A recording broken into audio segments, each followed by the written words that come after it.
Hello there. Hello, hello. I pressed the button. Yes. I'm here with my wine. I'm happy to talk to you. Let me get Yeah, that that's no in the problem, light. man. I'm here with my Oreo milkshake I made just by saw the I, missus. I just saw you got handed that. Yes. So how is everything? Everything is blessed. Thanks be to God, you know. We give thanks. That's Wonderful. what we have to do. This is wonderful. So what you doing? Well, at the moment, as I'm back to work, on the bus, it's trying to keep safe, trying to keep sound, and Yeah, trying to build this platform to get people to, talk about their culture, talk about Jamaica, talk about the good stuff, not just the definitely. bad things that is being reflected on the news and in the media and everything else.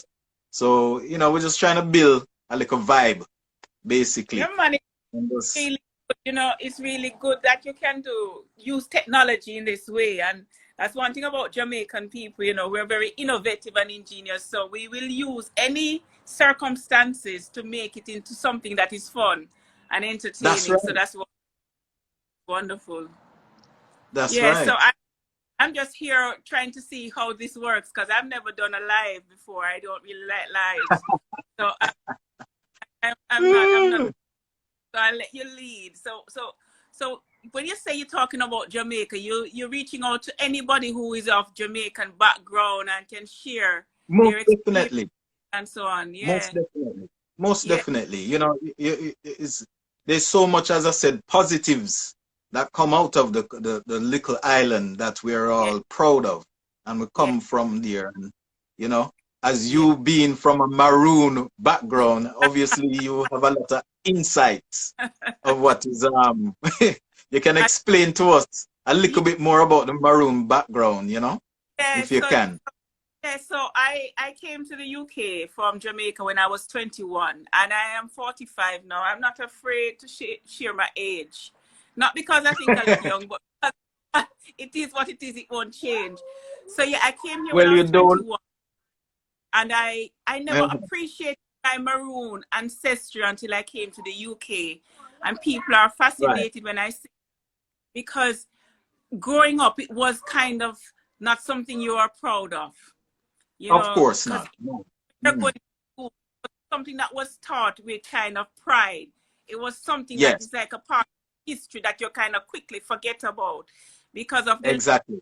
slavery. And you learn so much about Christopher Columbus in primary school in Jamaica. It's unreal.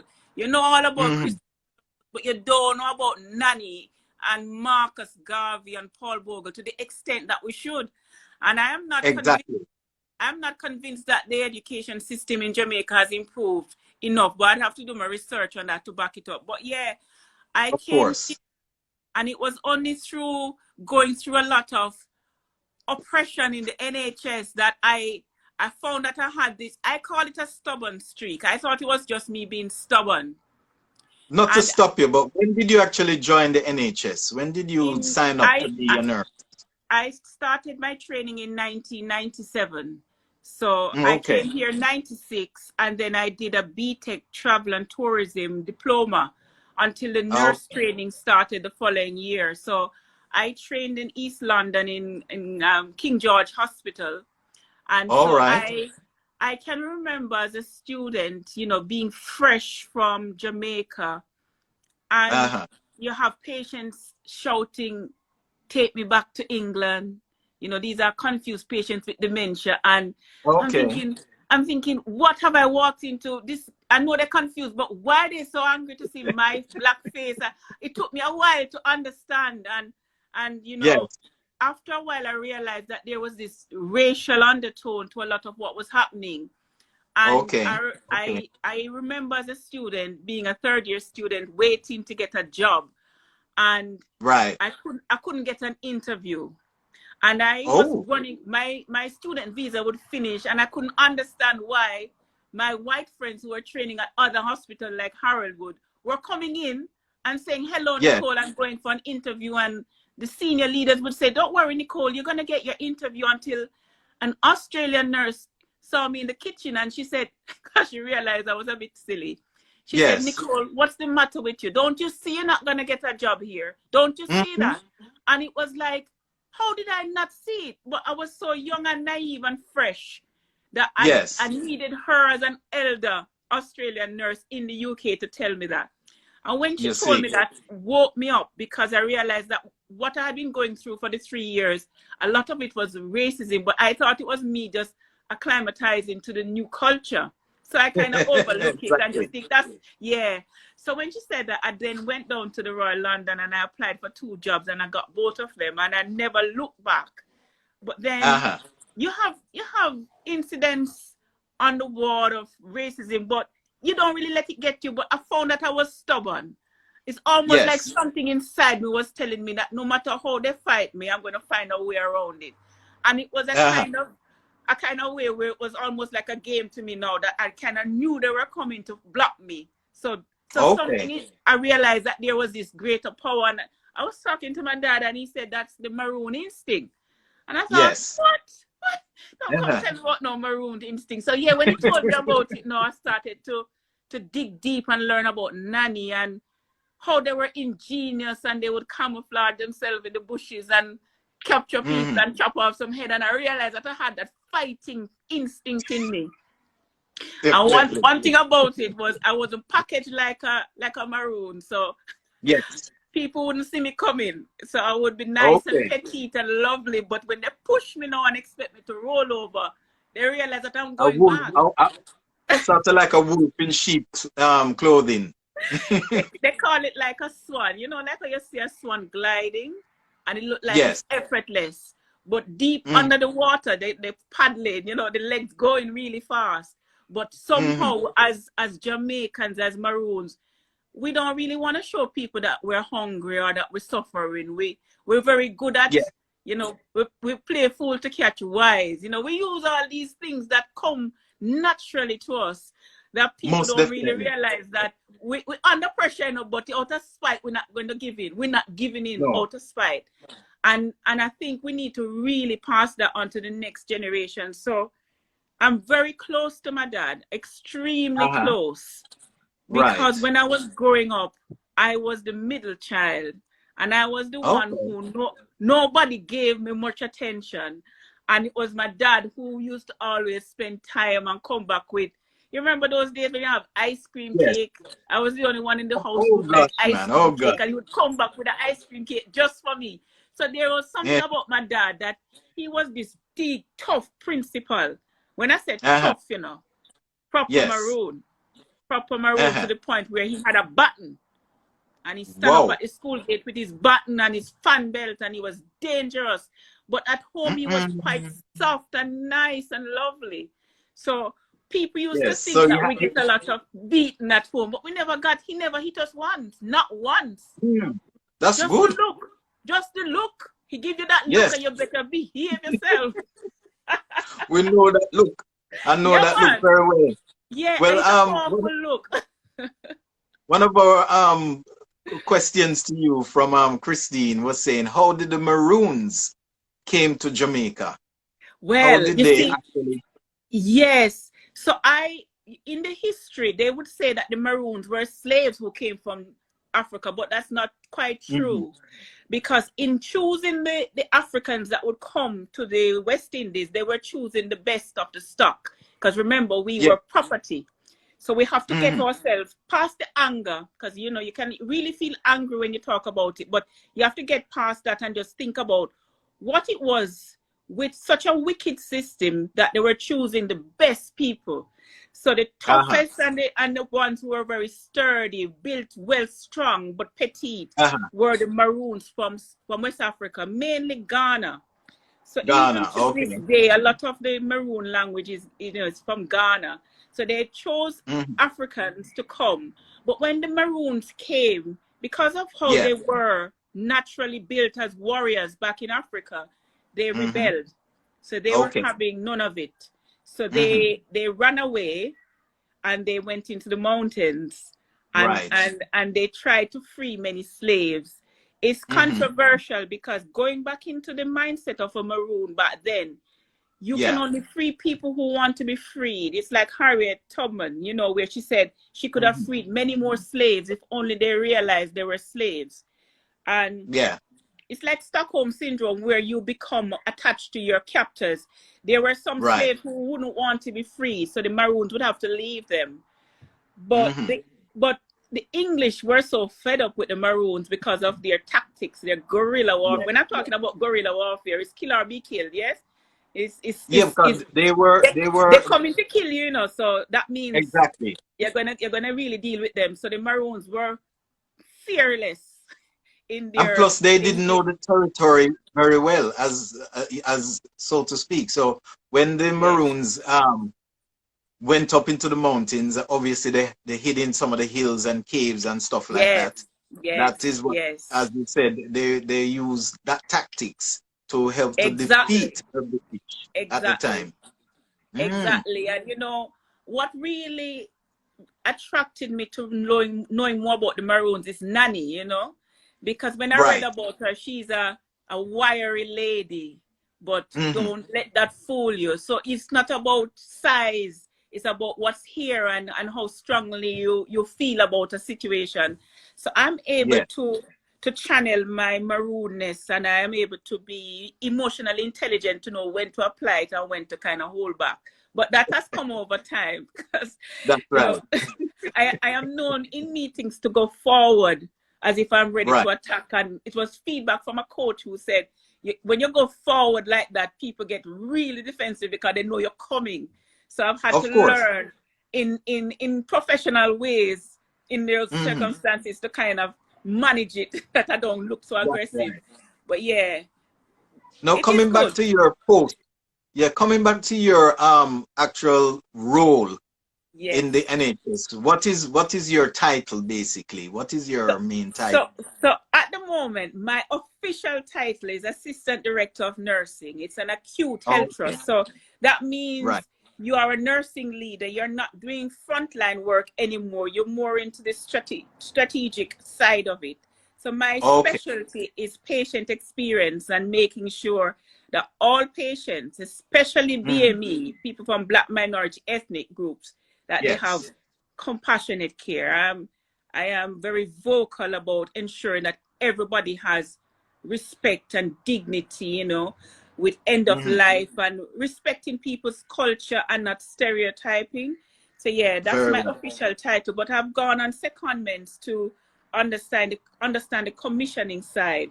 So I worked at a commissioning group, and I was head of clinical quality, and that was where the maroonness came in handy, because I was holding others to account, and they didn't like it one bit, because you know, it was mental health trust, and you have incidents that happen where a patient who is mentally unwell would commit a crime.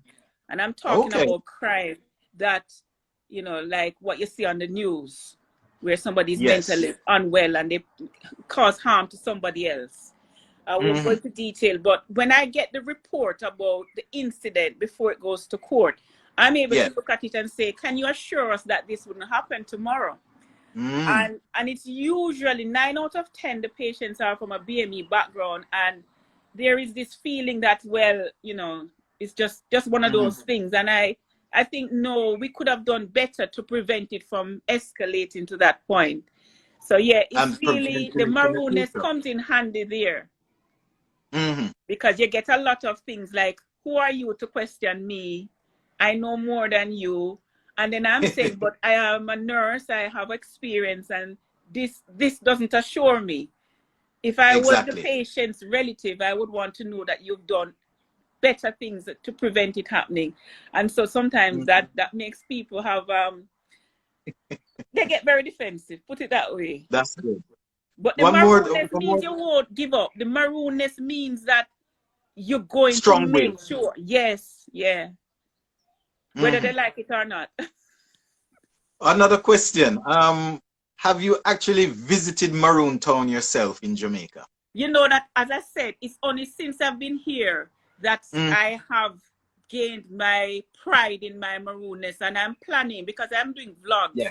I'm already in the process of arranging a trip, and I want to go to Accompong, because that's where my dad's relatives are from. So I would take my dad with me, and interview and show the real maroonness. So yeah, I've had people everywhere. People see something maroon related anywhere in the world, they send it to me, and so people are gaining this pride and understanding more about it. So I'm definitely, when I come back to Jamaica, I'm going to be doing that.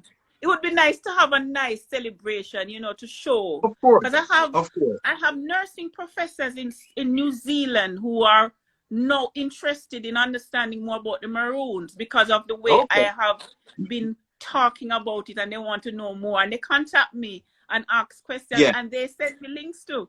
So, you know, it's nice. Okay. Yes, they're as passionate as you are. Yes. Another thing, Nicole, I wanted to ask, you know, any fun memories of yourself growing up, probably through high school or primary school, and did you actually which parish did you grow up in? In Westmoreland. So I was born and raised in Westmoreland. I have fond memories of primary school. I was quiet, but I was a class prefect. I was one who maintained order. And looking back now, I can understand. You were always a leader. Yeah. And I was proud to wear my Lakers spotted blue and white tie. And I was maintaining order. And they had to line up outside. They didn't like it. But yeah, I was quite quiet and shy. And a friend contacted me recently and told me that he had written me letters to tell me how much he loved me back in primary school, and he never gave me the letters, and that his parents knew and that people knew. And I said, why didn't you give me the letters? But he said I was intimidating. Seriously. I'm telling you, yes, and he's telling me the incidents of when we were having something and he didn't want me to get wet, and I'm thinking, so why he didn't? Because I liked him as well, you know. But he you see, life sometimes is like that. I saw it go. What about high school years? High school, because I was so quiet. I was quite bright, but I was very reserved, and I lacked confidence. So I would know that I was good enough to be in the debating or the school's challenge quiz team, but I would never push myself forward. You looking back now, I can understand. That's why I'm for the underdog, the so-called underdog. I am for the children who have the potential, but for some reason they don't quite believe in themselves. So I was very quiet, and I never pushed myself forward. And if I had to live it again, I might do it differently. But then maybe not, because I am very empathetic at the moment, and I would probably not be as empathetic now and lovely and kind and warm if I wasn't like that back then. So God don't make mistake. And so sometimes you just have to look at it that God had a purpose for your life, that it is now coming to fruition, and you had to go through all of that, you know, all of that to get to this point. So yeah, high school was okay, but I don't remember it as fondly as some others. They tell me all the fun, but it was like a blur to me. I love college. I went to CAST, so it's now called UTech. I studied business administration and majored in marketing, and I love that because I don't like sales. I'm not going to force you to buy something, but I will package it in a way that you can't resist it. So, that's good. Good. I'm using my marketing knowledge now with my social media, so I am able to be my own PR. So I'm able to do it. And you know, like for example, I do a lot of tweeting, and I was just contacted by Channel 4 News, and I'm thinking, why are you gonna contact little me from Jamaica? But they said, you know, been watching your Twitter, and we've been seeing this, and we really like your positive energy. And I'm thinking, this is not real, but it is real. And it's the genuineness in you, and because they realize you have no ulterior motive, that even though you've been through so much, it makes you better instead of bitter. And you have to try hard not to be bitter, you know, because when you think about what you've been through, and a lot of it is based on the color of your skin, the easiest thing is to become bitter and twisted. But that's right. My view is that and you're now in position to change things. The position that you're at now, you can actually make a change in force, not just only for the Right. NHS, but for other younger nurses that is, Exactly. coming up in your fraternity that needs to, Exactly. get over that hurdle Yes, and to definitely. overcome this Yeah. thing. Yeah. Christine And is asking. Christine is asking a question. Which high school did you go? I went to Manning's. So I went to Right. Manning's in Okay. Westmoreland, one And of the what year? oldest high schools. So I left Manning's in 1991. But then Mhm. I had to repeat fifth form because guess what? And as a principal daughter, you can imagine that trauma. So guess Yes. what now? The CXC changed the rules, man. So when I Okay. do my CXC, I got some grades that if I had got it the previous year, it would have been a pass, and I had to go back. And the humiliation of going through Mhm. and repeating fifth form. But guess what? As I said, God Yes. has a purpose in life. And you see, when you go through those things, you become an advocate for people who are downtrodden to the point where Yes. you know the pain, and you're not gonna let anybody around you suffer or be bullied or anything like that. So I will one day, I've been invited, I have an open invitation to go back to Manning's at one of their Right. graduation, and that is a big deal, to It talk to the is. It is new because upcoming students. yes, you will very inspirational. I mean, just following you on your Instagram page and stuff like that, and seeing what you have done throughout the years you've been here and to where you have reached is Yes, an inspiration to me yes, myself. So I can imagine when you go out there to the masses and yes, yes. especially to a high school where people can see that, well, this is a product of Mannings, Yes, yes. and Very they can see important for that you themselves. see people who look like you. You see, when you Yes, see somebody who look like you and sound like you and is they can identify with unpretentious you. and Yeah. real, it will Mm-hmm. motivate you, man. It will make you say, wait, look like Mm-hmm. I can do this thing. And I think we need to have more genuine, authentic people who out there who willing to come here, no makeup, and just show them flaws. That's It is it. something real that you can't really explain it. It's more coming Mm-hmm. from this desire to let people accept who they are, because I think we're Yes. under too much pressure sometimes to conform. And Yeah, there is exactly. beauty. There's beauty in people who are different. Somebody who think Mm-hmm. differently. Mm-hmm. You remember them, Yes, because they come up with an idea, you just think that can't work, and then they go and make it work, and you come back and you say, boy, I never expect that to work. So exactly. sometimes we need to kind of break out of this. Yasser Safari is a very influential figure in my life. And Okay. he contacts me every now and then because I Mm-hmm. am I am drawn to people who work off vibes, and he will tell Yes. you that he work off vibes and energy. Mm-hmm. And how I got Yeah. in touch with him, I did a podcast and he liked Mm-hmm. it. And I was thinking, seriously, Yasser Yeah. Safari just liked my podcast. So I said, whoa, Yasser Safari just liked my podcast, because that's how I am. I'm very genuine.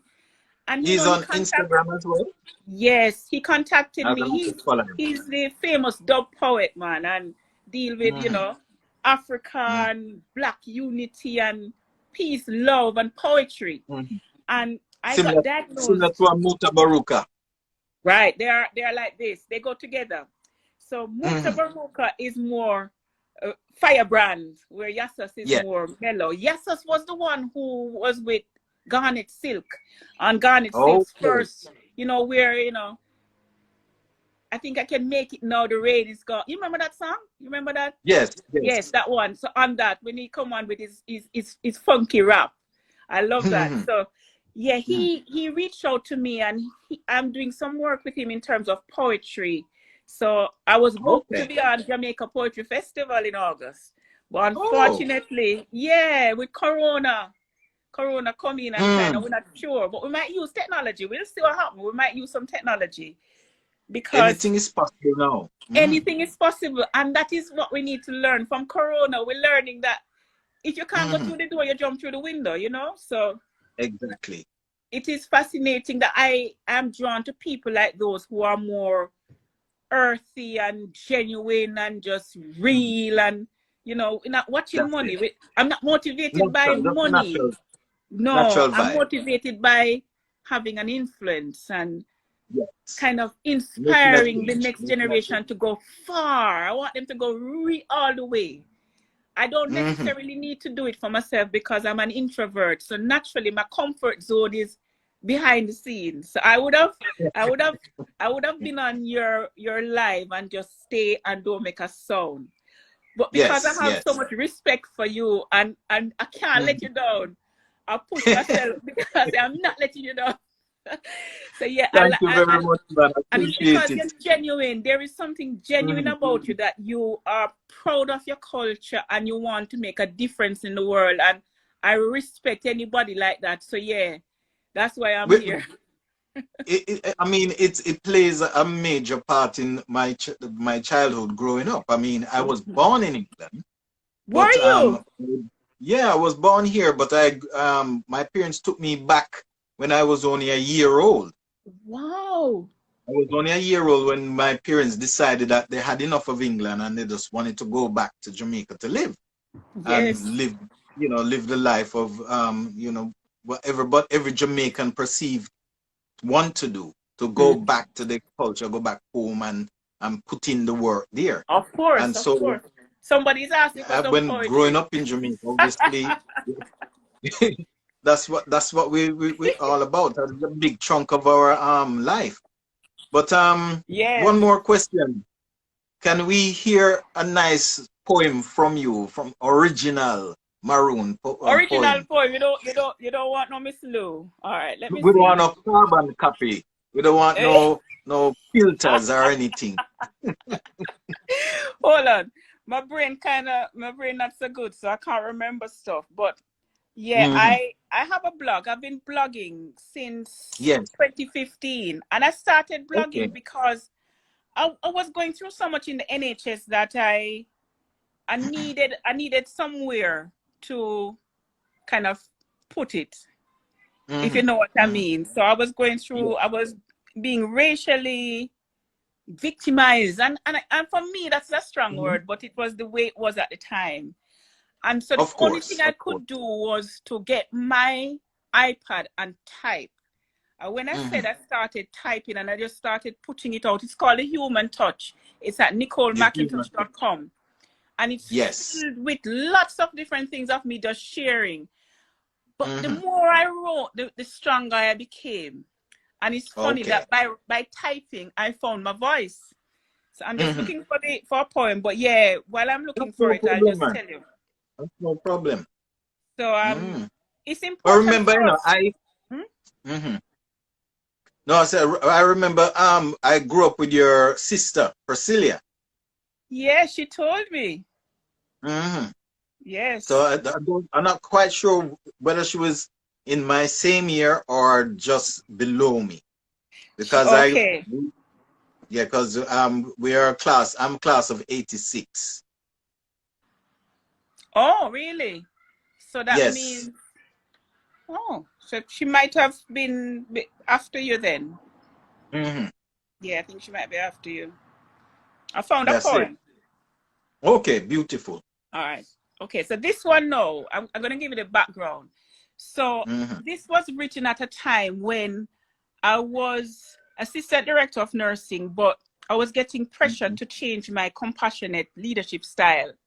So Okay. I, in my leadership style, I engage hearts and minds, and I let people know that it's the right thing to do. So even if I'm not there, the Hmm. standards shouldn't drop. But I was being told by a very senior leader in the organization that I must let them fear me and I must be more, throw my weight around, And I thought, no, that's not a maroon. No, we don't do that. Oh, We you advocate. know, take rubbish. You know, take no No, foolishness we're not from going to them. do that to the Hmm. people. We are for the people. So No, I wrote this poem and it's called What Do You See? Right? hmm, no So problem. this poem is called What Do You See? And what do you see when you look at me? Do you see Hmm. my smile? Do you see my Hmm. heart? Do you see my dreams? Do you see Hmm. my hopes? What do Yeah. you see when you look at me? Do you see my fears? Do you see my pain? Do you see me as an equal or someone who should take what is offered? Right. Do you see me as a threat to the equilibrium? What do you see when you look at me? You see, I see someone trying to make a positive change to my life and others. I see someone aiming to get ahead by using the talents I've been blessed with. I see someone who just needs a break to get to the next step. What do I see when I look at me?